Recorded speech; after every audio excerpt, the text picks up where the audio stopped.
式部の結婚。光る君へに学ぶ日本史。なぜ彼女は信孝を選んだのか。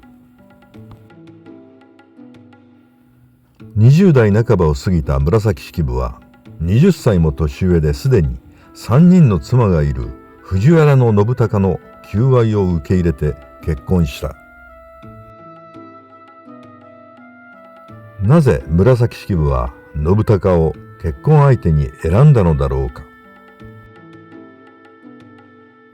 紫式部と藤原信孝のその後を詳しく見ていこう。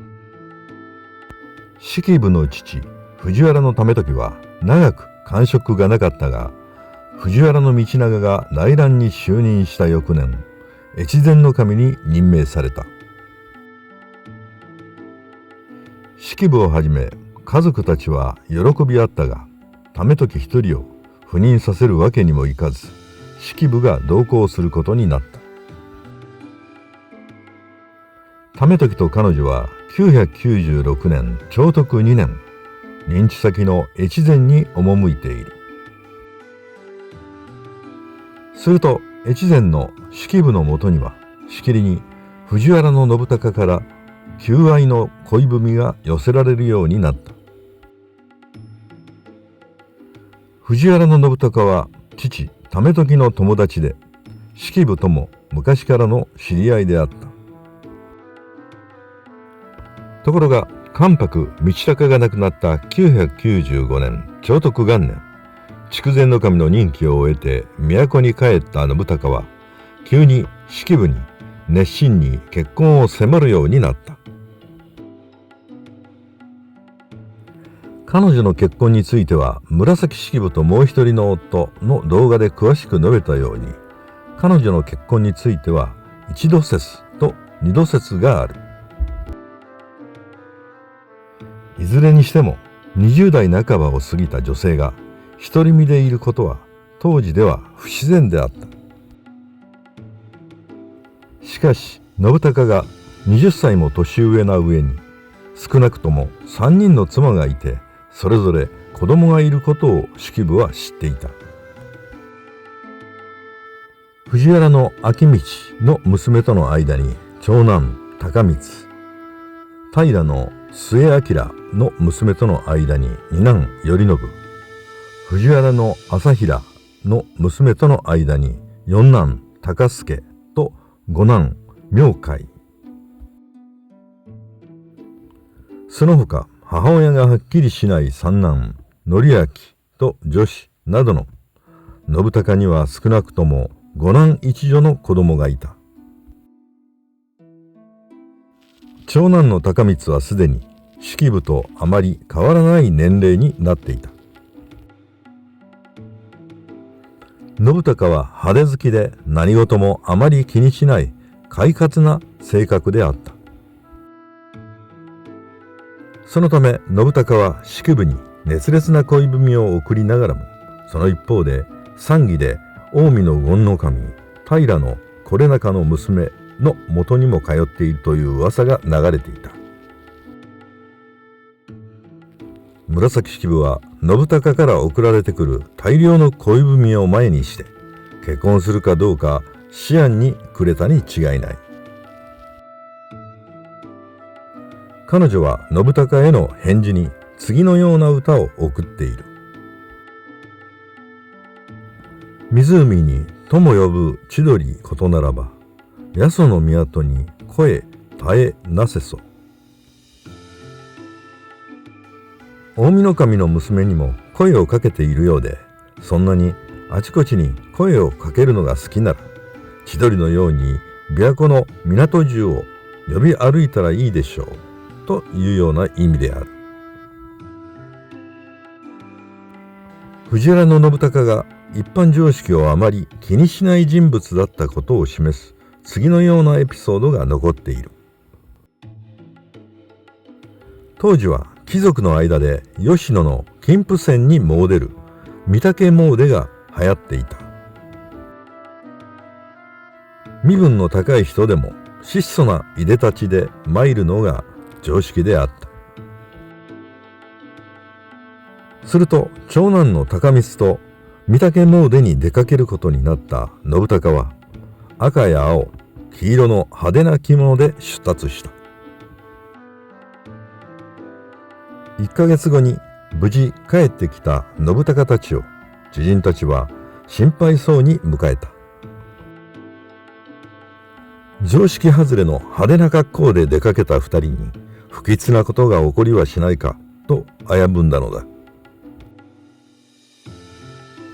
ところが数ヶ月後に信孝は越前守に任命されるのである。中宮貞子に仕えていた清少納言は枕草子でそんな信孝のことを批判している。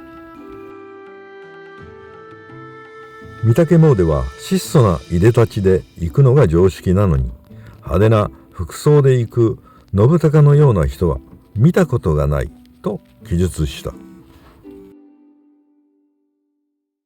後にこれを見た紫式部は日記に清少納言の悪口を書き、二人の仲が悪いと言われる原因となった。それはともかく、ではなぜこのような派手好きな浮気男を式部は結婚相手に選んだのだろうか。それには経済的理由と性格的理由の2つがあった。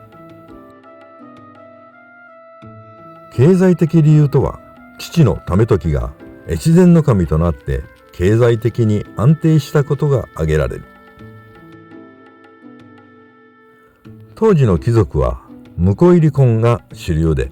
結婚生活は妻の実家が経済的に負担することが多かった。そのため貧しい貴族の娘はなかなか結婚できなかったのである。さらに信孝が経済的に豊かであったことも彼を選んだ理由である。次に性格的理由とは、信孝がいい加減なところもあるが優しくおおらかで社交的な人物であったことである。何事にも几帳面で論理的に物事を考える内向的な紫式部とは真逆である。人間とは往々にして自分にはないものを求めるものである。熱心に恋文を送ってくる親子ほども年の離れた信孝を彼女はいつしか愛おしく思うようになっていく。何しろ当時は経済的理由などから女性は何度も再婚するのが普通であった。997年長徳3年秋、紫式部は父親を越前に残し帰郷し、翌年夏に信孝と結婚している。人生経験豊かな40代半ばの信孝との結婚生活は式部にとっては刺激的なものであった。信孝は舞が得意で、鴨の祭りや岩清水の祭りなどの舞人のトップを務める酔狂な人物であった。式部と信孝は結婚した翌年の正月には派手な喧嘩もしている。彼女が書いた恋文を信孝が友人や同僚たちに見せびらかしているという噂を次女が聞きつけてきたのである。後に源氏物語を書く式部であるから恋文の内容も優れていたので、信孝としては自慢したかったに違いない。二人は和歌を交換しながら激しい喧嘩をした後に仲直りしている。この年の冬に紫式部は片子、後の第二の三女を産んでいる。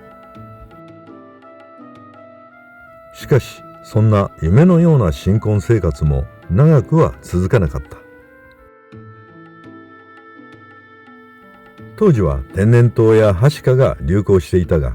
結婚して3年目の春に信孝が罹患して急死するのである。